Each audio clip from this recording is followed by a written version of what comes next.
महात्मा बुद्ध ने अपने उपदेशों में जिंदगी को सही तरीके से जीने के मार्ग बताए हैं। आइए आज उनके द्वारा कहीं 2 कथाओं को पढ़कर जाने जीवन का रहस्य। बुरी बातों को बार बार याद करने से हमारी परेशानियां बढ़ती हैं, मन अशांत होता है। इसीलिए दुख देने वाली बातों को भूलकर आगे बढ़ना चाहिए। इस संबंध में गौतम बुद्ध का एक प्रसंग प्रचलित है। गौतम बुद्ध अलग अलग क्षेत्रों में भ्रमण करते और अपने शिष्यों को उपदेश देते थे। एक गांव में वे उपदेश दे रहे थे। बुद्ध ने कहा कि क्रोध ऐसी अग्नि है जिसमें क्रोध करने वाला खुद भी जलता है और दूसरों को भी जलाता है। बुद्ध के प्रवचन सुनने के लिए बड़ी संख्या में लोग वहां बैठे थे। उन लोगों में बहुत गुस्से वाला एक व्यक्ति भी बैठा हुआ था।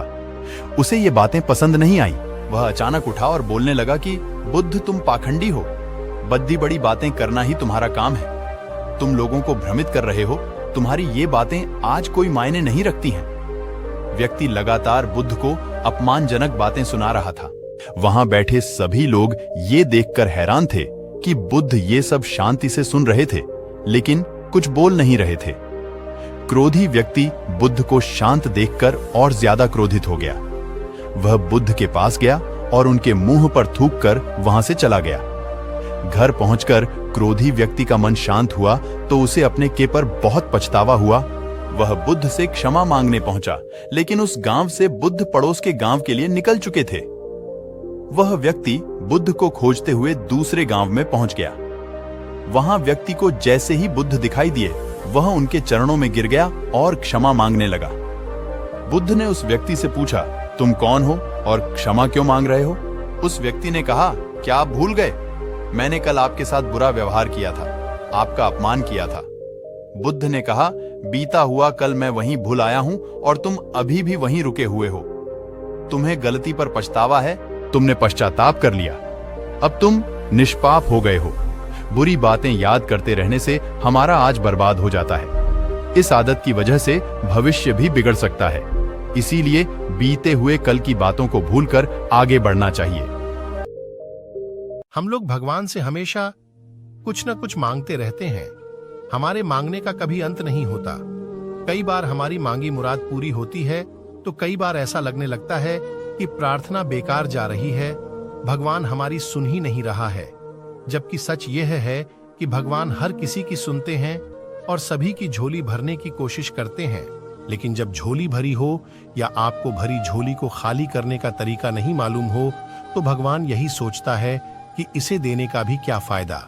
अगर आप वस्तुओं का उपयोग समुचित प्रकार से करेंगे तो निश्चित ही आपको आपकी मांगी गई चीज मिल जाएगी। लेकिन अगर आप उपयोग करना ही नहीं जानेंगे तो वस्तु लेकर करेंगे क्या?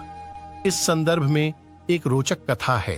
भगवान बुद्ध के एक शिष्य ने कहा, प्रभु, मुझे आपसे एक निवेदन करना है। बुद्ध ने उसकी ओर देखा जैसे कह रहे हों कि पूछो। शिष्य ने कहा कि मेरे वस्त्र पुराने हो चुके हैं, अब ये पहनने लायक नहीं रहे, मुझे नए वस्त्र चाहिए। बुद्ध ने शिष्य के वस्त्रों की ओर देखा। वस्त्र सचमुच बिल्कुल जीर्ण हो चुके थे। बुद्ध ने दूसरे शिष्य से नए वस्त्र लाने के लिए कहा। कुछ दिनों बाद बुद्ध अपने उस शिष्य के निवास पर पहुंचे। कुशल क्षेम के बाद उन्होंने पूछा, तुम्हें और कुछ तो नहीं चाहिए? शिष्य ने कहा कि मैं इन वस्त्रों में बिल्कुल आराम से हूं, मुझे और कुछ नहीं चाहिए। अब बुद्ध और शिष्य का संवाद शुरू हुआ जो इस प्रकार था। बुद्ध, अब जबकि तुम्हारे पास नए वस्त्र हैं तो तुमने पुराने वस्त्रों का क्या किया? शिष्य, मैं अब उसे ओढ़ता हूं। बुद्ध, ओढ़ने के पुराने वस्त्रों का क्या किया?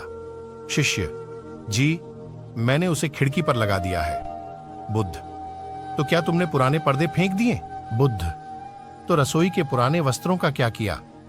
शिष्य, प्रभु, वह अब इतना तार तार हो चुका था कि उसका कुछ नहीं किया जा सकता था। मैंने उसका एक एक धागा अलग करके बातियां तैयार कर ली।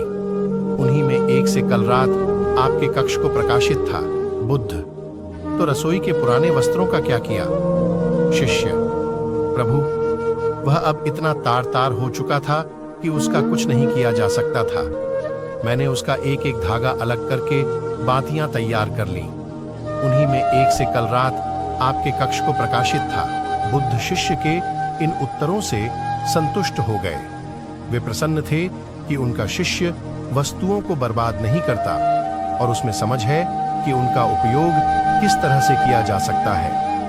कथा सुनाकर संत ने कहा, इन दिनों जब प्राकृतिक संसाधन दिन प्रतिदिन कम होते जा रहे हैं, तो हमें कोशिश करनी चाहिए कि चीजों को बर्बाद ना करें और अपने छोटे छोटे प्रयत्नों से इस धरती को सुरक्षित बनाकर रखें। दोस्तों, अगर आपको वीडियो पसंद आई हो तो लाइक एंड सब्सक्राइब करें।